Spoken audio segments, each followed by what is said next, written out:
salaamaaleykum mbokk yi yéen ñuy seetaan fii ci RDV seen émission jàmbaar yi nag yéen ñëpp xam ngeen ko comme ni ñu koy defee saa su ne ci koor yëpp tey nag ñu ngi fii biir école police li fi xew nag lenn la loo xamante ne bii mooy deuxième édition bi police di ko def waa BRP bureau relation publique bi di ko def commissaire Guèye muy déjeuner de la presse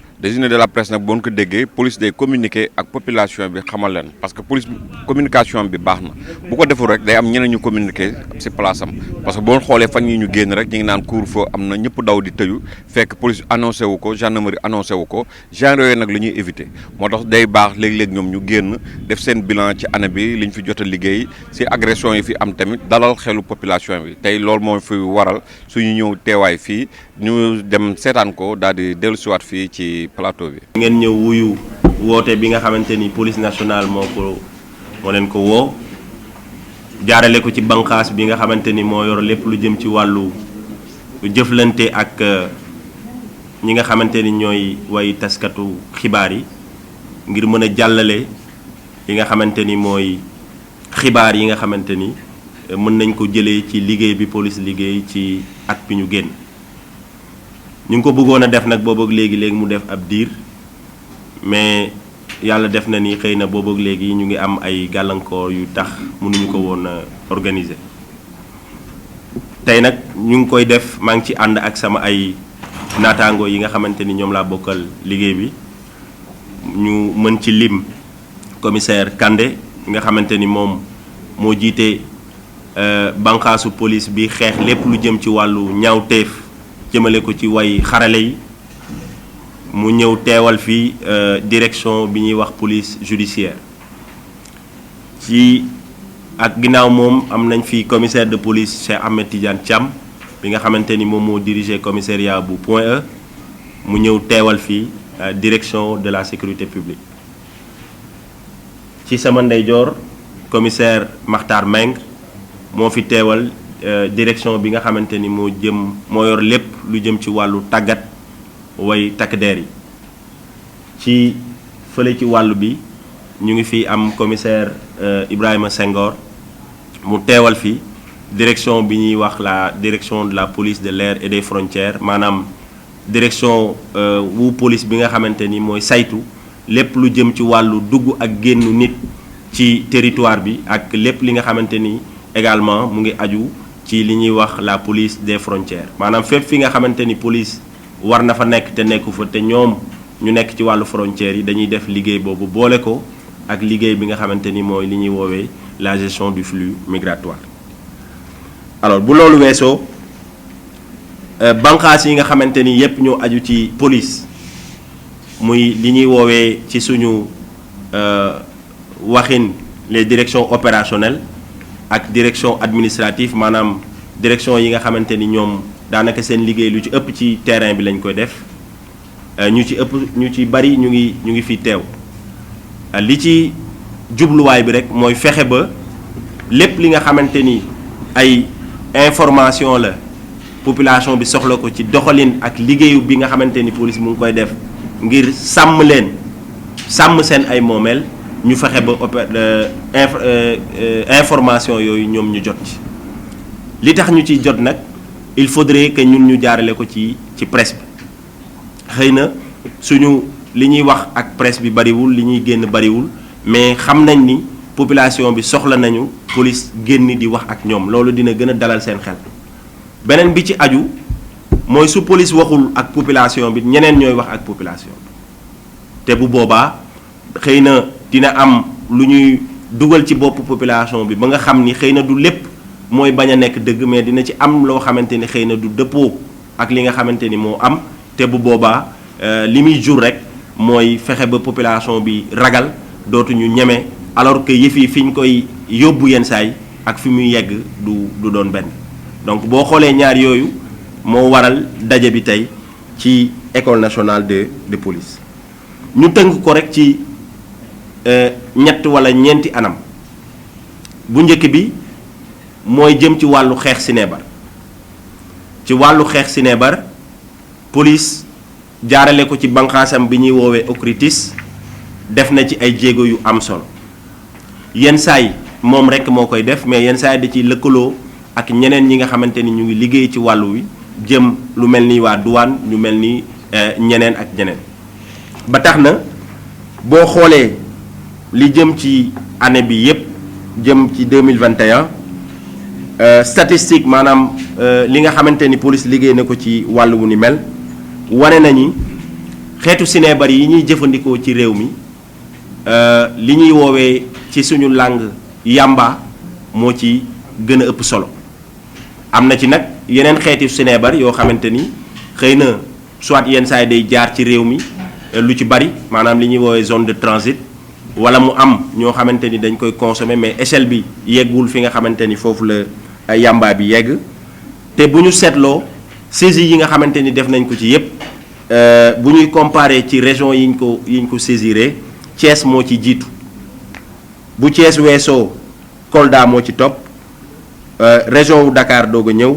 région wu Sédhiou ak région wu Diourbel alors loolu li koy expliquer mooy ci boo seetloo ci weer yi nga xamante ni saisie yu ëpp solo ci lañ ko def mooy ci weeru juin ak weeru avril ak weeru mai dafa tombé ak fi nga xamante ni fi la ñuy yëkkatee li ñu doon woowee les restrictions maanaam tënk bi ñu tënkoon nit ñi jëlee ko ci xeex mbas mi ñu yëkkati ko ba tax nit ñi amoon maintenant sañ-sañu dem ak dikk bu loolu weesoo li nga xamante ni jàpp nañ ni moom moo gën a waral xeetu sinébar bi ñuy wax yàmbaa gën a bari dafa am lu ñuy woowee maanaam mbayum yàmbaa dafa gën a dañoo seetlu ne ci yenn parti wu ci réew mi mbay mi dafa gën a am solo loolu nag ay pexe ñu ngi ko ci def jaarale ko ci direction bii ma tudd léegi ngir mën a gën a xeex loolu boo jugee ci loolu am na leneen lu ñuy woowee maanaam contournement des voies de contrôle maanaam fi nga xamante ni fii la takk der yi nekk di ko xeex way defkatu ñaawtee fi ak ñi nga xamante ni dañu nekk ci réseau criminel yi jàng nañ ba xam yoon yi ñuy jaar ngir mën di ko mën a contourner waaye loolu it du tee ñu ngi ciy def ay pexe bis bu nekk ñu def ci ay pexe ngir fexe ba ku ci jéem a jaar ci yeneen yoon yu bokkul ak yoon yi nga xam moom la ñuy wax les voies officielles ñu mën la teg loxo toujours ci loolu am na dispositif bu am solo boo xamante ni ñu ngi ko teg au niveau de l'aéroport maanaam AIBD ngir ñi nga xamante ni yenn saa yi dañuy wan ay boulet di bëgg di voyager ak moom ngir bëgg ko jàllale ci yeneen réew wala ñu wan ko bëgg a dugg si suñu réew ñu def ci ay pexe ba mën leen jàpp yàggul dara jàpp nañ ci kenn ci ku doon def lu ni mel ci wàllu woowu ba léegi dañ ciy boole li ñuy woowee sos bi ñu sos li ñuy woowee des unités de lutte maanaam région boo dem di nga fa fekk lu ñuy woowee une brigade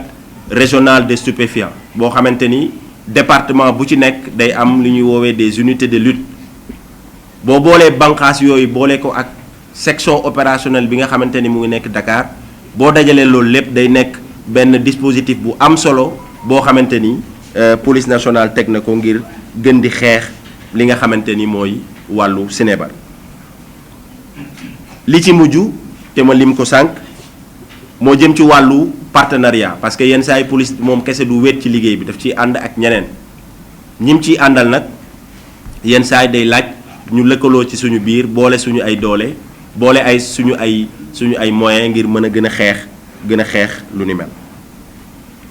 ci wàllu xeex li ñuy tuddee criminalité ak délinquance nga xam ni daanaka service yu opérationnel yépp ñoo ci nekk muy service bi ñuy tuddee par exemple la direction de la sécurité publique wax naa sànq ni mooy direction bi nga xamante ni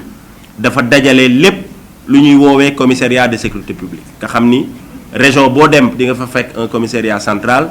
département yi dañuy am ay commissariat boo demee ci arrondissement yi la même chose ainsi de suite te ci processus de maillage du territoire maanaam ci tasaaroo bi nga xamante ni police bëgg na ko def ci lépp loo xamante ni daj na réew mi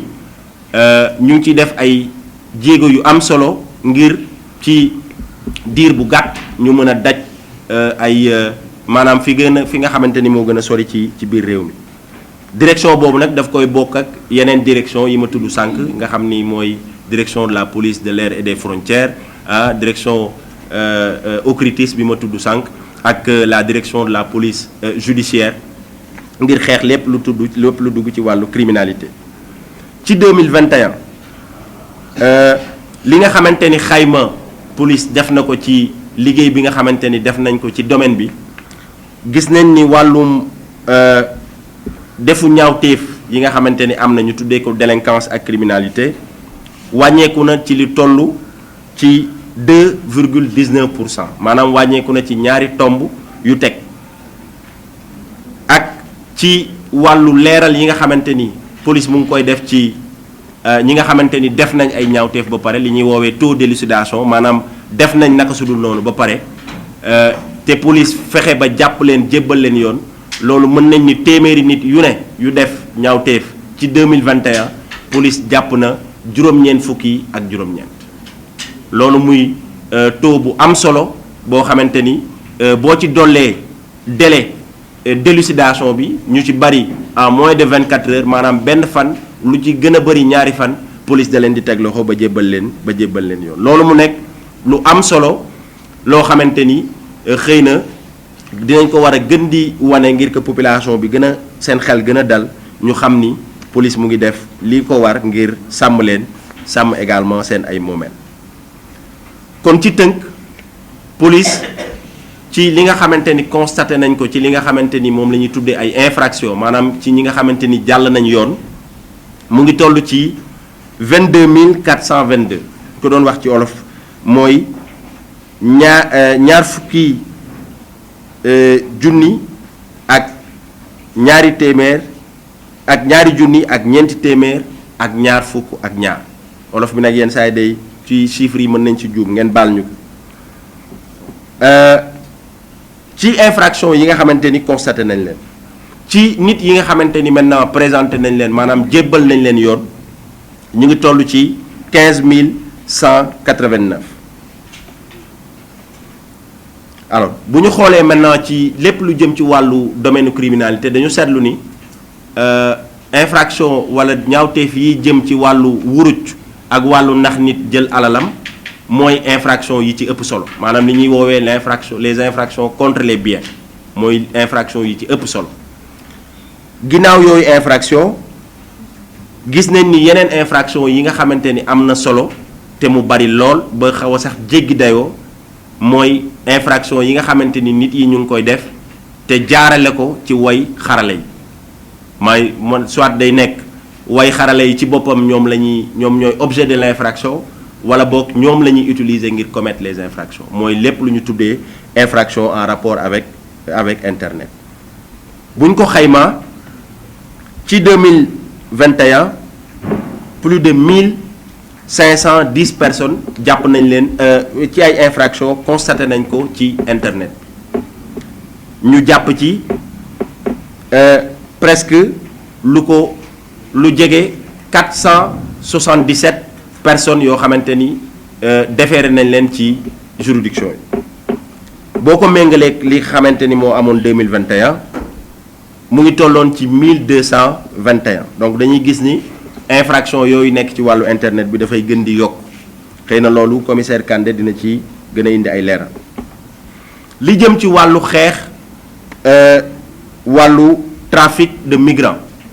et pratiques assimilées maanaam ñi nga xamante ni dañuy utiliser ay nit di leen yóbbu bitim réew di leen jaay wala ñu leen di defloo naka sudul noonu wala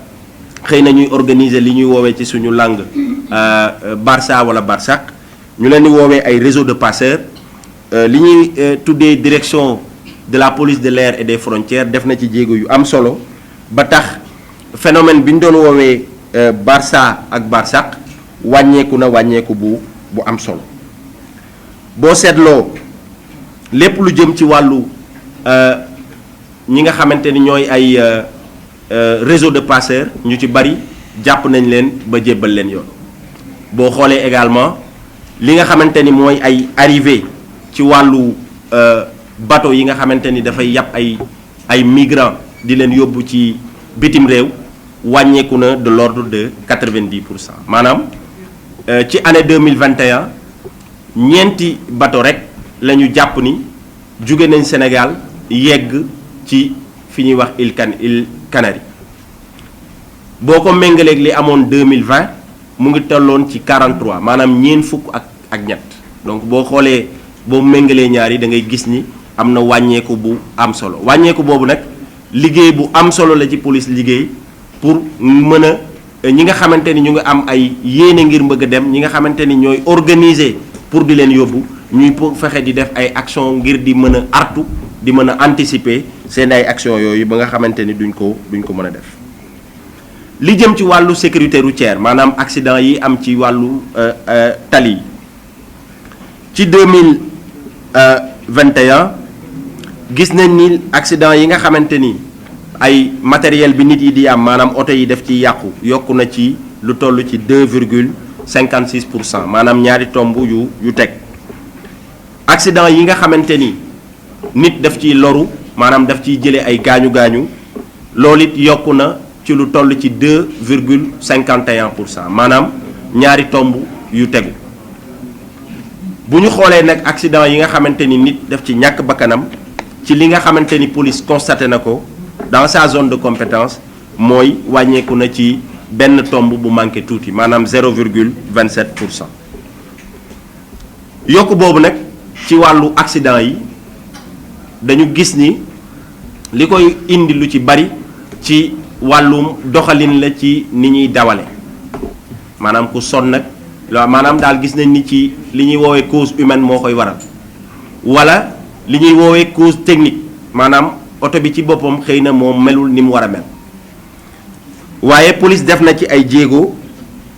ngir mën a xeex loolu ba tax loolu xëy na ci fan yi ñu jëm maanaam premier semestre bi am nañ ci résultat yu am solo loolu ñu ngi ko jaarale ci gën a dooleel ñi nga xamante ni ñooy liggéey loolu maanaam renforcer les effectifs di def ay opération d'envergure ci jamono bu ne def également politique de sensibilisation di ko jaarale ci li ñuy woowee la compagnie de circulation ci wàllu production passeport maanaam kayit yi tax nit yi di mën a génn réew mi direction bi nga xamante ni moo sàlloo loolu mooy direction de la police des étrangers et titres de voyage produire na ci année 2021 lu toll ci 2443 passeports ak 7658 cartes d'identité d'étrangers ak 435 sauf-conduits alors bu loolu weesoo police def na ay jéego yu am solo ci wàllu li ñuy wax densification ak maillage du territoire maanaam fexe ba fépp fu askan wi nekk police fexe ba teew fa ba nga xamante ni jafe-jafe bu ñu am lu jëm ci wàllu seen kaaraange wala li nga xamante ni mooy sàmm seen ay moomeel police mën leen ci taxawu ci ay délai yu gàtt loolu police def na ci ay jéego yu am solo autorités yi consentir nañ maanaam def nañ ay efforts yu am solo ngir yembal lu ni mel ci loolu fexe nañ ba léegi saa bu ñu amee ay rassemblement yu xaw a mag nga xam ne yenn saa yi dañ ci am ay jéye yu jóge ci ay incendie dañ fay installer li ñuy woowee des caméras thermiques ngir gën di mën di xeex lépp lu jëm ci wàllu incendie jëm ci grand rassemblement yi comme màggalu Touba gàmmu ak yu ci aju installation également des caméras de surveillance yi nga xamante ni ñu ngi koy def ñu tàmbale woon projet bi ci Dakar fi mu toll projet bi daanaka wër na Sénégal ba nga xamante ni axe yu ci bare bari projet bi wër na ko ba nga xamante ni mën nañu am bët ci lépp lu ñu fay def 24 heures sur 24. beneen bi ci topp mooy création maanaam samp nañu beneen groupe opérationnel bu GMI parce que benn lañ amoon ci Dakar am nañ beneen maintenant léegi ci banlieue bi ngir gën a mën a saytu karange waa banlieue bi ci loolu mën nañ ci dolli juróom-ñaari commissariat yu bees yoo xamante ni police créé na leen ci 2021 benn bi mooy Parcelles Assainies unité 15 beneen bi mooy Golf Sud cité Aline Sow beneen bi mooy Diamaguène Sicap Mbao Yeumbeul Comico Rufisque Est et Zac Mbao alors ci commissariat yooyu ñu tabax dolli nañ ci li ñuy woowee police technique et scientifique nga xamante ni ñoom seen liggéey mooy fépp fu crime am wala infraction li ñuy woowee scène d'infraction ñu dem fa ngir mën a saytu li nga xamante ni mën na aider dans l'enquête jëm ci wàllu indice ñooñu également ñu ngi tas seen ay banqaas jëm ci région yi ndax Dakar rek lañ nekkoon léegi nag ñu ngi créer ay antennes régionales ak ay antennes départementales am nañ également li ñuy woowee opérationnalisation des groupes opérationnels de Diourbel de Kolda ak Kédougou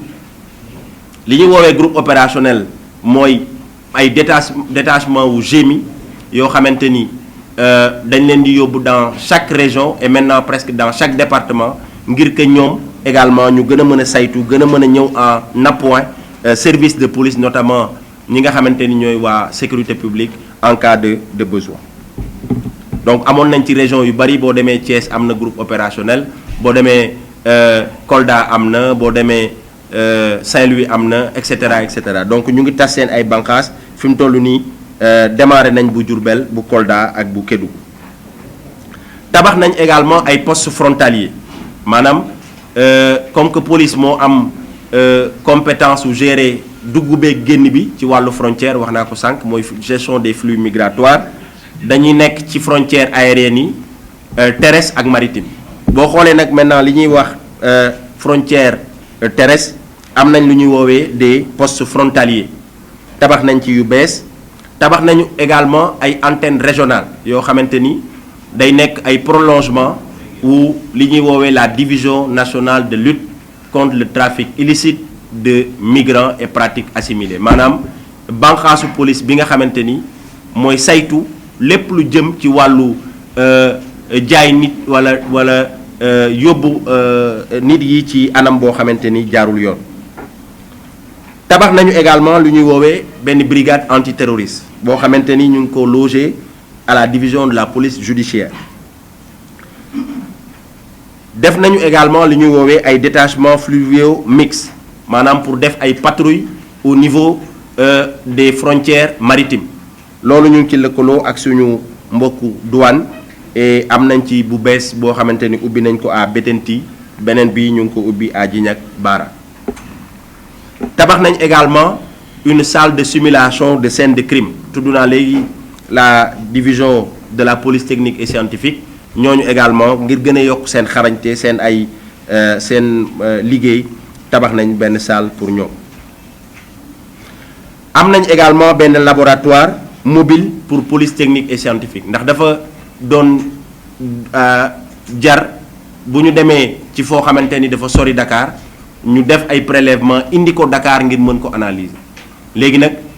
wutal nañ leen laboratoire mobile boo xamante ni fu ñuy dem dañuy ànd ak moom nga xamante ni bu ñu dikkee ci scène de crime bi mën nañu prélever li nga xamante ni mooy les indices def les investigations qu'il faut sur le terrain même s'il faut peut-être parfois bu ñuy def loo xamante ni c'est plus approfondi ñu yóbbu ko à Dakar am nañ également lu ñuy wax acquisition de matériel de détection de fraude documentaire maanaam lépp lu jëm ci wàllu faux document parce que wax naa sànq ci sama biir wax que ci wàllu frontières yi gis nañ ni infraction bi fa gën a ëpp solo bu weesoo trafic de migrants mooy faux de documents administratifs maanaam ñi nga xamante ni xëy na bëgg nañoo jéggi frontières yi te amuñu ay kayit yu baax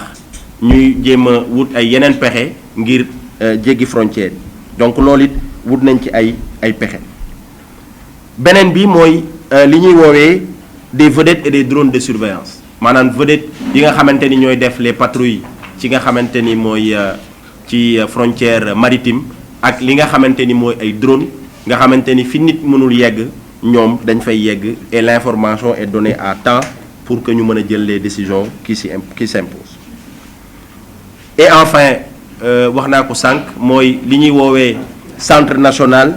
de recueil et d'enregistrement des données et information policière maanaam ñëpp ñi nga xamante ni dañuy liggéey ci wàllu xeex criminalité dañoo boole suñu doole ànd ak partenaires yi ngir taxawal banqaas boo xamante ni liggéeyam mooy fexe ba boole centraliser lépp luy données criminelles ba nga xamante ni da koy informatiser da koy yombal ba nga xamante ni ñi nga xamante ni ñoo nekk ci wàllu enquête bu ñu soxlaa ay information ci lu ni mel daf leen yomb dañuy cliquer benn clic rek ngir am information yi ñuy soxla yépp ci passé criminel wu ki nga xamante ni moom la ñu jàkkaar lool wala ki nga xamante ni moom mooy def l'objet de l'enquête ci wàllu diplomatie jëm ci wàllu participer bi Sénégal di participer ci dalal ak di fexe ba jàmm dellusi ci réew yi nga xamante ni ñoo nekk ci guerre Sénégal la police nationale am na fii ñuy waxee ñetti contingent yoo xamante ni bu ci nekk mu ngi am téeméer ak ñeent fukki alkaati yoo xamante ni ñu ngi nekk ci Mali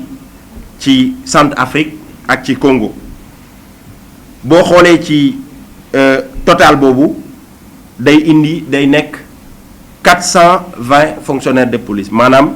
ñeenti téeméer ak ñaar fukk ci ñeenti téeméer ak ñaar fukk yooyu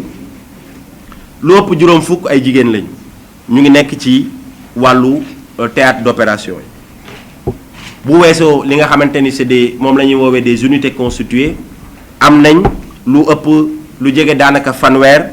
ci ay alkaati yoo xamante ni aussi ñu ngi leen di woowee des policiers individuels ñu ngi nekk ci théâtre d'opération yooyu ngir représenter Sénégal ngir également am taxawaay bu mat sëkk ngir jàmm delsi ci réew yooyu ci wàllu perspective maanaam ci fi ñu jëm 2022 te am na ci lu bari loo xam te ne door nañ ko mën nañ ci lim rek ay poñ yu gàtt benn bi ci njëkk te loolu yàggatul xam naa fii ak weeru juillet bi ñuy dugg dinañu inaugurer commissariat ci région de Linguère région de Nioro de Koungheul tant pour moi de Nioro de Koungheul et de Bignona renforcement des effectifs maanaam dolli li mu alkaati yi modernisation maanaam gën a dëppale doxalin bi ñuy doxal ci wàllu enquête renforcement veille technologique loolu aussi c'est très important c'est-à-dire pexe yi nga xamante ni police tey mu ngi koy def à travers la cybercriminalité ngir mën a artu jëf yi nga xamante ni ñu ngi koy jëf di utiliser way xarale yi acquisition de laboratoire d'ADN loolu également le projet est en cours et normalement dinañ ko sottal war na sotti ci année bii ñu jëm ak laboratoire balistique loolu lépp day dugg ci gën a dooleel liggéey bi nga xamante ni enquêteurs yi ñu ngi koy def à chaque fois bu ñaawteef amee ñu gën a mën a ñoŋal seen liggéey ngir rapidement ñu mën a teg loxo ñi nga xamante ni ñoo def ñaawteef ci yombal dépôt bi nga xamante ni suñu mbokk yi bitim réew yi dañ koy bëgg yenn saa yi ngir am passeport ñu ngi xalaat ubbi ay yeneen bureau yoo xamante ni day ñëw tegu ci yi nga xamante ni am na fi déjà ci Canada ci France maanaam Ottawa lay nekk ci Canada Marseille en France Naples ci Italie Pretoria ci Afrique du Sud et ci Brésil bu loolu weesoo am na beneen projet boo xamante ni dafa nekk ci yokk diir bi nga xamante ni passeport moom lañ ko doon mën a utiliser ndax bu njëkk ñu ngi woon ci juróomi at ñu ngi bëgg a fexe def ci ay pexe autorité bi joxe na ci ay ndigal ngir ñu fexe ba mu yegg ci fukki at bu ko defee boo amee passeport da ngay toogaat fukki at ngir doog ko renouveler. bu loolu weesoo li nga xamante ni moom la ñuy wax les unités de lutte maanaam waa OCRTIS ñuy xeex wàllu sinébar ñu ngi commencé nañ sax ubbi yeneen unité de lutte ci fu mel ni Moussala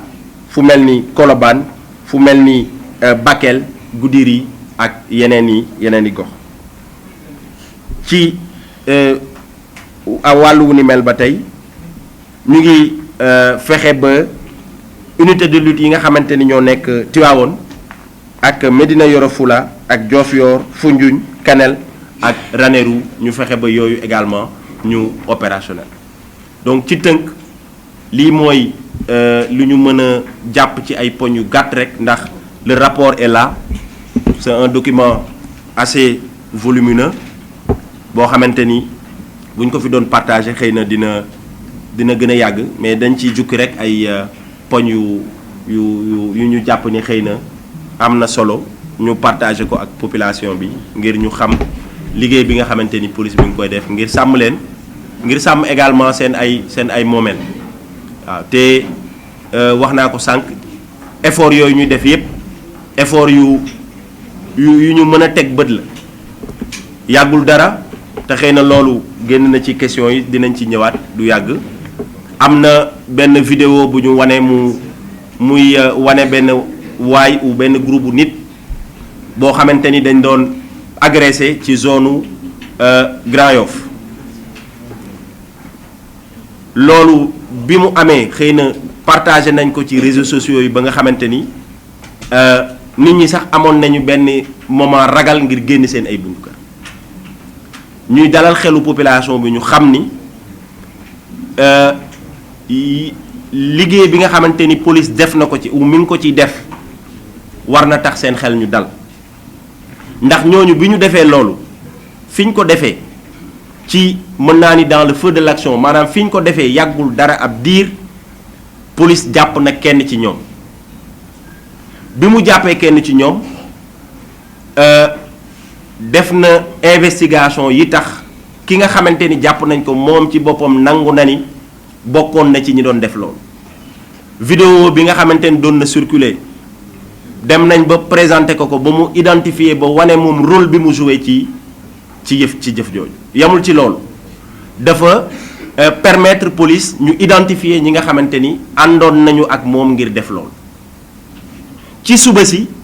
police def na ci investigation yi mu doon def parvenir na à retrouver la moto maanaam moto bi ñu ngi ko fekk arène nationale ba def la procédure qu'il faut ba restituer ko ki nga xamante ni mooy borom. loolu police yamul ci loolu ndax xëy na vidéo boobu lañu gis mais amoon na ci même occasion bi yeneen yi groupe nit yoo xamante ni ñu ngi nekkoon ci li jëm ci wàllu canal bi jëm zone de captage doon def xëy na lu mel ni li ñu wane ci vidéo bi doon def police def na ci ay pexe ba jàpp ci ñoom juróom-ñett yooyu jàpp nañ leen armes yi ñu yoroon nangu nañ ko jébbal nañ leen yoon. loolu lépp dama ko brosser ngir tëj xëy na li ma doon wax peut-être après ngir ñëw ci question yi pour wane rek ni liggéey bu am solo police mu ngi koy def ci wàllu sàmm seen kaaraange mais sàmmaale également seen ay moomeel ci kaw dolli effectif yi tey bu ngeen gisee présence li ñuy woowee présence policière maanaam fu ngeen romb ci mbedd yi daanaka di ngeen fa gis ay alkaati loolu nag day nekk rek li nga xamante ni mënees na ko gis wala mënees na ci teg loxo ndax jàpp naa ne ñi solul tenue ñoo ëpp ñi sol tenue te loolu day nekk liggéey boo xamante ni liggéey bu am solo la boo xamante ni xëy na lenn li c'est pour dafa am but bu mu am mooy anticiper mais beneen bi but bi mu am mooy fexe ba bu fekkee ni am na ñu def naka sudul noonu ñu fexe ba ci ay délais yu gàtt ñu jàpp leen jébbal leen yoon. Je commence par me représenter. Je suis le commissaire de police Ali Kandé. Je suis le chef de la division spéciale de cybersécurité de la police nationale. Une division de la direction de la police judiciaire, au même titre que la DIC, la division des investigations criminelles, la DPTS, la division de la police technique et scientifique, et la DAJ, la division des affaires juridiques. Donc, la division spéciale de cybersécurité de la police nationale est chargée de lutter la délinquance et tout acte de malveillance lié aux technologies de l'information et de la communication. Donc la question qui m'est posée, si je ne me trompe pas, c'est la typologie des infractions et une explication de ce qui pourrait causer ces infractions-là. Donc pour un peu, ce qu'il faut comprendre, c'est qu'aujourd'hui, en fait, il est simple d'expliquer la hausse des infractions liées au numérique, parce que tout simplement, dans notre vie aujourd'hui, l'utilisation des technologies est devenue omniprésente. L'utilisation des technologies est devenue omniprésente. Donc, ce qui fait que dans tous les domaines de la vie, aujourd'hui, les technologies nous ont offert des opportunités sans précédent. On peut parler dans le domaine du e-commerce, par exemple. Aujourd'hui, on parle beaucoup de problèmes d'emploi des jeunes. Si vous regardez, par exemple, dans le domaine du commerce, pour donner juste un exemple, dans le domaine du commerce, la grande difficulté, c'est quoi? Ce sont les immobilisations pour démarrer. C'est-à-dire d'abord louer une cantine qui peut être difficile, payer les factures d'électricité et d'eau, et d'autres dépenses qui pourraient être liées à l'ouverture pour démarrer ce commerce-là. Mais aujourd'hui, avec une page Facebook, aujourd'hui, il y a de plus en plus de jeunes qui ouvrent des boutiques en ligne, et ces boutiques peuvent marcher même parfois mieux que des boutiques qui sont à Sandaga ou au marché des HLM. Donc aujourd'hui, en fait, ces technologies offrent des opportunités, et l'autre chose, c'est que les jeunes sont très friands des réseaux sociaux. Ça, il faut le dire. Il y a des jeunes qui passent toute la journée dans les réseaux sociaux, que ce soit Snapchat, TikTok, Facebook, et ici, je crois que tout le monde dispose d'un compte WhatsApp. Donc, vous voyez, aujourd'hui, la technologie, elle fait partie de la vie. Donc, ce qui fait qu'en fait, les malfaiteurs aussi profitent de cette opportunité qui leur est offerte. Autant le commerçant peut profiter pour créer son emploi, autant aujourd'hui, des délinquants se sont appropriés ces outils-là pour commettre des infractions. Parce qu'en fait, ce qu'il faut comprendre, c'est que les technologies ont facilité la commission de certaines infractions. Comme il l'a dit, l'escroquerie par exemple. Aujourd'hui, il y en a certains qui vont confirmer ça. Vous recevez souvent des appels téléphoniques qui tentent avec des manœuvres frauduleuses pour vous soutirer de l'argent. L'autre chose, c'est le développement des plateformes de e-money qui facilitent la circulation de l'argent sans qu'il n'y ait contact. Et ça facilite beaucoup le travail des délinquants parce qu'en fait, ça leur offre un certain anonymat derrière pour commettre ce type d'infraction-là. Parce que l'escroquerie peut se faire directement et l'argent peut venir sans qu'il y ait contact. Donc, le délinquant, a priori, il n'est pas exposé. Il n'est pas exposé. Parfois, la peur de se faire lyncher ou des choses comme ça peut dissuader. Mais dans ce cas-là, vous voyez qu'on élimine cette possibilité-là. Donc, ce qui fait qu'en réalité, comme l'a dit mon prédécesseur, si on était dans le domaine du commerce, je dirais que c'est un marché en plein boom. C'est-à-dire la criminalité liée au numérique. Donc, pour un peu classer les infractions, et l'autre chose, c'est que aujourd'hui, les technologies de l'information et de communication sont utilisées comme des armes de destruction en réalité. Des armes de destruction. Quand on en parle, c'est-à-dire ce sont aujourd'hui, on utilise aujourd'hui les réseaux sociaux, il y en a beaucoup qui l'utilisent pour s'attaquer à une personne, pour s'attaquer à son honneur, pour s'attaquer à son respectabilité et des choses comme ça. Et on en voit beaucoup dans les réseaux sociaux. Et c'est une attaque vicieuse qui peut aujourd'hui, par des manœuvres, des montages, faire passer une personne pour ce qu'elle n'est pas. Et ça crée des impacts psychologiques très, très, très forts. Donc, c'est le cas des diffamations. Les diffamations, on en reçoit beaucoup. Des diffamations qui visent des acteurs politiques, qui visent des personnes particulières, qui visent... c'est-à-dire toutes les couches de la société. Il y a aussi les injures. Mais ce qui revient le plus, comme on l'a dit, c'est le chantage et escroquerie. Les chantages et escroquerie. Donc, il y a un autre type d'infraction que tout le monde connaît ici, c'est les collectes illicites de données à caractère personnel, qui m'ont obligé à créer un service des affaires réservées dans la division. Tellement, en fait, les gens qui sont victimes de ces faits-là, de menaces de diffusion de données intimes, arrivent dans un état psychologique très délabré. Ce sont des gens, j'ai dit à mes enquêteurs, c'est vrai que c'est bien d'élucider un dossier d'une banque qui a perdu des centaines de millions, mais parfois, c'est plus urgent de régler le cas de celui qui arrive pour te dire, si tu ne fais rien, demain, mes vidéos vont se retrouver sur la toile. Et ces gens, généralement, sont des gens qui arrivent dans un état de dépression. Vraiment, c'est très compliqué. Et la dernière fois, j'étais à la caserne Samba Diéry Diallo, c'était avant-hier, pour nous entretenir d'un sujet de ce type, pour un peu répondre à la question de l'autre, qui parle de la collaboration police-gendarmerie. C'est une collaboration parfaite qui est là. J'étais là-bas et on parlait de ces sujets-là. Il y a quelqu'un qui me suggérait en fait vraiment que cette prise en charge, qu'on implique des psychologues pour en fait suivre les personnes qui sont victimes de ça. Donc il y a l'autre chose qui revient très souvent, ce sont les usurpations d'identité. Les usurpations d'identité, et c'est là aussi que nous attirons l'attention des populations. Comme le disent les Américains, quand ils vous arrêtent, tout ce que vous direz pourrait être retenu contre vous. Tout ce que vous publiez sera retenu un jour contre vous. Et en publiant des données, c'est-à-dire les gens qui passent toute la journée dans les réseaux sociaux, je vais au resto, je publie, je vais à tel endroit, je publie. Tu publies deux choses qui permettent à n'importe qui de te manipuler. Tu publies tes croyances, tu publies ce que tu veux. Et une personne, si tu comprends très bien ce qu'elle veut et ses croyances, tu peux la manipuler. Tu peux la manipuler. Ce qu'on appelle les techniques d'ingénierie sociale. Si on connaît très bien les croyances d'une personne et ce qu'elle veut réellement dans sa vie, on peut la manipuler. Qui qu'elle soit, peu importe son niveau d'instruction. Donc cette partie usurpation d'identité revient très souvent. Il y a aussi les vols de données, informatiques. Excusez-moi. Il y a aussi les vols de données informatiques, qui est en fait une infraction qui a été consacrée par la loi sur la cybercriminalité et qui revient très souvent et généralement pour s'attaquer à des intérêts économiques. Tu avais un employé qui gérait des données, il n'est pas content, en partant, il amène la base de données ou il écrase la base de données avant de partir. Il y a aussi les accès et maintien frauduleux qui reviennent un peu moins souvent, mais qui commencent à prendre de l'ampleur. C'est-à-dire ce qu'on appelle des piratages. Bien sûr, il y a beaucoup de gens qui nous arrivent au service pour dire que ma page ou telle a été piratée.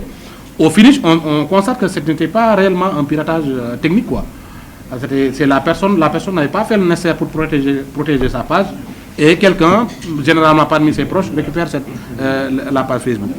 Donc il y a aussi les accès frauduleux. Donc principalement, voilà la typologie des infractions. Et ces infractions, en fait, amplifient un autre phénomène, c'est la transfrontalité des infractions. C'est-à-dire quelqu'un qui est en Gambie peut escroquer quelqu'un qui est au Sénégal, quelqu'un qui est au Sénégal peut escroquer quelqu'un qui est en Guinée-Bissau, etc. Donc voilà un peu ce qu'on peut dire pour répondre à cette question-là. C'est juste pour dire que sur les considérations de terrorisme, d'extrémisme violent, police mu ngi ciy def liggéey bu am solo liggéey bi mooy même su fekkee ni pour Sénégal ba léegi yàlla mu ngi ñuy suturaal amuñu benn jafe-jafe lu jëm ci wàll woowu police mu ngi ciy def ay mbir yoo xamante dinañu permettre ñu gën a mën a aar suñu ay frontières gën a mën a xam ñi nga xam ñoo fiy dugg ak ñi fiy génn ci loolu police mu ngi def ay pexe wax naa sànq ni tabax nañ benn brigade bu bees tuddee ko brigade antiterroriste mais loolu ñu ngi ciy dolli également service de renseignement yi nga xamante ni police day liggéey ci wàll woowu li ñu koy tuddee la division du contre-espionnage nga xamante ni liggéey bu am solo lay def ci wàll woowu ci wàllu embarcation yi wax naa ni anticipation yi nga xamante ni police def na ko ci créer division nationale bi nga xamante ni moom liggéeyam ci loolu rek la aju boole ko ak antenne yi nga xamante ni créé nañ ko au niveau régional ñu lëkkaloo ak service commissariat yi nga xamante ni dañoo nekk ci zones yi ñu concerné les régions concernées def nañ ci liggéey boo xamante ni permettre nañu ñu bari ñi nga xamante ni bëggoon nañu embarquer bëgg a dem ñu fexe ba loolu antuwul mais également ñi newoon ci ginnaaw ñu leen di tuddee ay passeurs ñu ci bari ñoom jàpp nañ leen ba jébbal leen yoon. li jëm ci wàllu justice privée te foofu laay jeexale mooy ñi nga xamante ni de temps en temps dañuy jàpp nit am xalaat ni war nañu mën a fajal seen bopp ñu leen di wax ni nañu gën a bàyyi xel gën a doyloo police ndax liggéey bi nga xamante ni ñu ngi koy def te wax naa ko sànq war na tax seen xel dal ba nga xamante ni bu ñu jàppatee ku def naka sudul noonu li nga xamante ni moo jaadu mooy ñu jébbal ko police ngir police def li ci war mais mënuñu nekk ci dëkk boo xamante ni dëkk bu am ay règle la ñuy jàpp nit di fajal suñu bopp loolu yoon daf koy tere donc ñu ngi encourager encore une fois population bi yépp ñu gën a bàyyi xel police gën a collaborer ak police parce que loolu aussi c'est important li leen di aar yéen a koy def li leen di aar yéen da ngeen ci am wàll bu am solo donc su ngeen gisee naka sudul noonu wala loo xamante ni mën na indi jafe-jafe ci wàllu sécurité bu leen xaar numéro yi nga xamante ni numéro dénonciation la muy 17 mën ngeen di ko utiliser gën nañ ko liggéeyaat ba nga xamante ni foo ci woote commissariat bi la gën a jege dina ñëw def intervention bi ba li nga xamante ni ñu ngi ko ci ragal ci wàllu sécurité loolu lépp du ci am. Donc population bi encore une fois nañu gën a collaborer ak police nañu gën a jàppante ak police lépp li nga xamante ni gis nañ ko ci jafe-jafe nañ ko signaler police, mais également ñoom ci seen bopp nañu xam ni police mu ngi fi ngir aar leen ngir aar seen ay moomeel. Loolu vraiment mooy